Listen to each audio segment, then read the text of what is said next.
खबर शामिल करते हैं पाकपतन से। रिपोर्ट कर रहे हैं हसन बुखारी। शहर आरफवाला में माह अक्टूबर में होने वाली वारदातों के पेश नजर जनाब नजीबुर रहमान बुगवी साहब डिस्ट्रिक्ट पुलिस ऑफिसर पाकपतन की हिदायत पर इनामुल हक साहब DSP सर्कल आरफवाला की जेर निगरानी एक पुलिस टीम तश्कील दी गई, जिसमें SHO थाना city Arifwala incharge, CIA Arifwala incharge, IT Pakpattan शामिल थे। इस टीम ने शबो रोज मेहनत करके शहर में होने वाली वारदातों को जदीद और साइंसी बुनियादों पर नामालूम मुलजिमान को ट्रेस करते हुए मुमताज उर्फ बग्गी गैंग को गिरफ्तार किया है। ये गैंग शहर में मुख्तलिफ दुकानों, स्टोर्स और रास्ते में जाते हुए लोगों से असलहे के तौर पर मोबाइल फोन और नकदी रकम वगैरह दीगर अशिया लूट लेते थे। ये गैंग आरफवाला और साहिवाल में खौफ की अलामत बना हुआ था। गिरफ्तार गैंग ने मुतअद्दिद वारदातों का इंकशाफ किया है। DPO पाकपतन नजीबुर रहमान बुगवी, DSP आरफवाला चौधरी इनामुल हक में SHO थाना सिटी रियाज भट्टी की कारकर्दगी को सराहा। रिपोर्ट कर रहे हैं हसन बुखारी।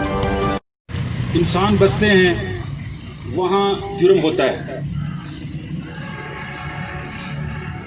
जुर्म होने के साथ साथ गैंग्स का पकड़ा जाना, मुल्ज़िमान का बंद सलासल होना और गरीब लोगों की लूटी हुई रकम उनके पास वापस पहुंच जाना, ये पुलिस की इसमें कारकर्दगी नजर आती है।